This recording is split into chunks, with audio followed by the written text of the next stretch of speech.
visited him asking that he should unsheathe his sword and head for the habitation of the seditious Banu Qurayza and fight them.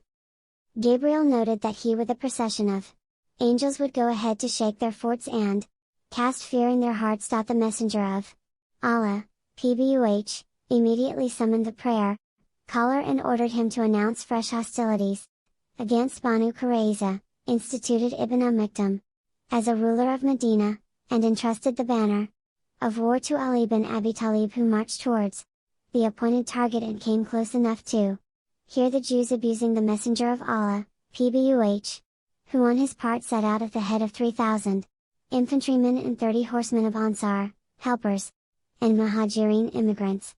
On their way to encounter the enemy, the afternoon prayer was due.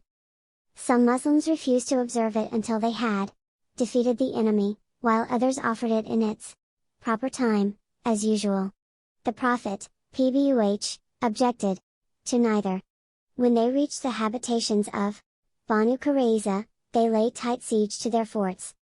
Seeing this terrible situation they were in, the chief of the Jews, Ka'b bin Azad, offered them 3 alternatives: to embrace Islam, and consequently their life, wealth, women, and children would be in full security, and reminded them that such behavior would not be incongruous with what they had read in their books about the veracity of Muhammad's prophethood, to kill their children and women and then challenge the Prophet, PBUH, and his followers to the sword, to either exterminate the Muslims or be exterminated, or as a third possibility to take Muhammad, PBUH, and his people by surprise on Saturday, a day mutually understood to witness no fighting.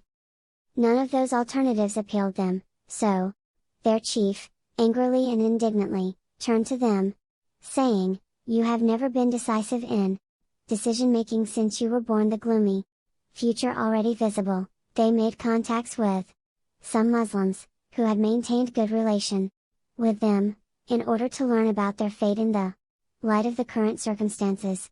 They requested that Abu Lubaba be dispatched to them for advice. On his arrival, the men began to implore women and children to cry desperately. In answer to their demand for advice, he pointed to his throat, saying it was homicide awaiting them.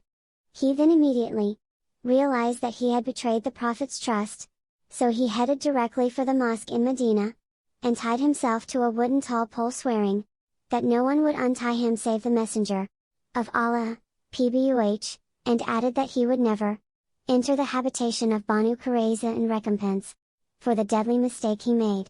When the messenger, PBUH, was informed of this incident, he said, "I would have begged Allah to forgive him if he had asked me, but since he had tied himself out of his own free will, then it was Allah who would turn to him in forgiveness."